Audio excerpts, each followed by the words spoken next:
Welcome to Eagle News. Our topic today is attacks and ambushes. The Republican race for Indiana's open Senate seat may devolve into a Republican civil war.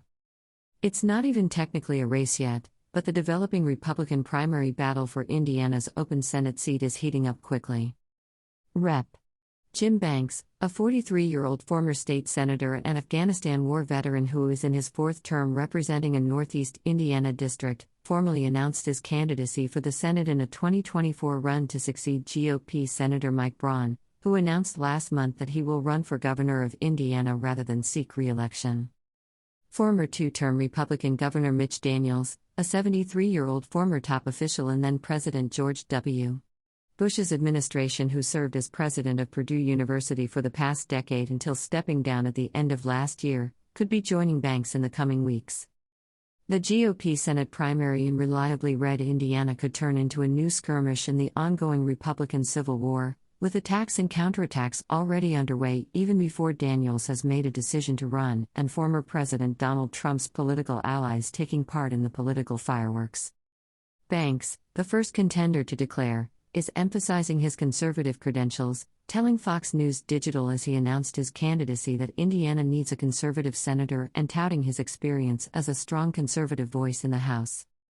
The congressman talked with Trump last week, before the launch of his campaign, and boasted in an interview with Fox News that I admire President Trump and what he has accomplished for our country and the Republican Party.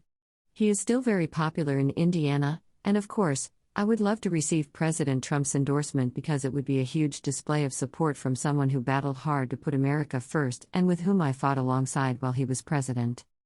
According to sources in the former president's orbit, Trump is keeping a watch on the Indiana primary, and some on his team regard the primary as a barometer of the Trump brand's sustained strength in the GOP. And those in Trump's inner circle have already pounced on Daniels. The establishment is attempting to recruit weak Reno Mitch Daniels to run for U.S. Senate in Indiana, Trump Jr. tweeted last Friday. He'd be like Mitt Romney 2.0. That prompted a reaction from longtime Daniels advisor and friend Mark Lubbers, who told Fox News on Thursday that Trump's eldest son's tweet last week was false, was a surprise attack.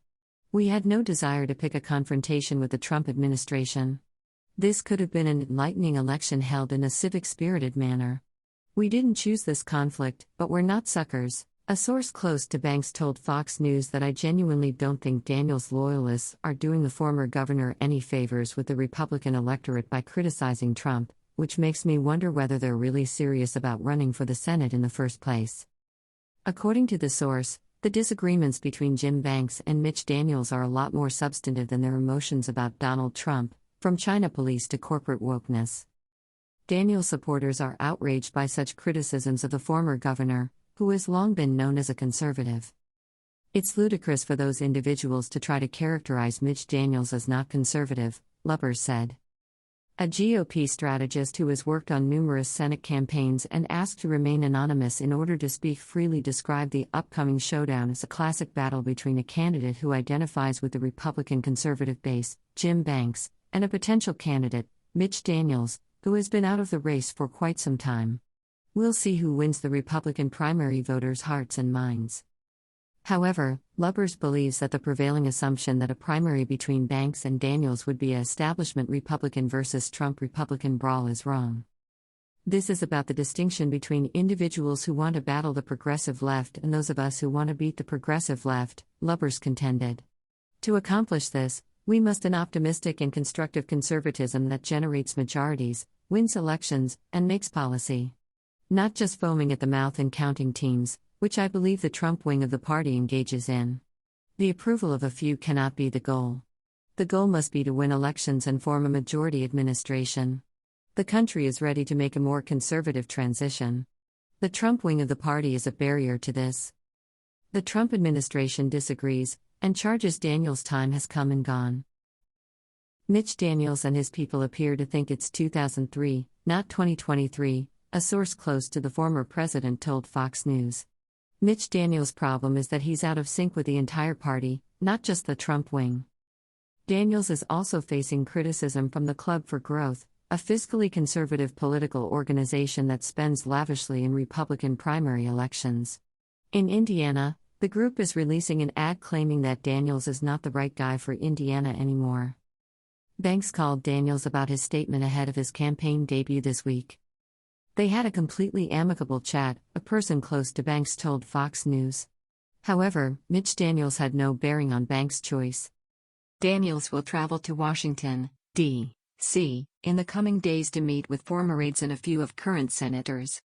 He wants to know what it's like in the Senate now, Lubbers explained. I think he wants to make a difference in a productive way, and I think that's at the heart of going to talk to some people in Washington. Indiana, formerly a swing state in presidential elections, has turned strongly red during the last 2 decades.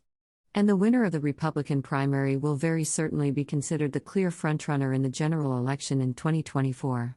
Rep. Victoria Spartz, who represents a district in central Indiana that includes sections of Indianapolis and its suburbs, is one of the other Republicans considering a Senate run.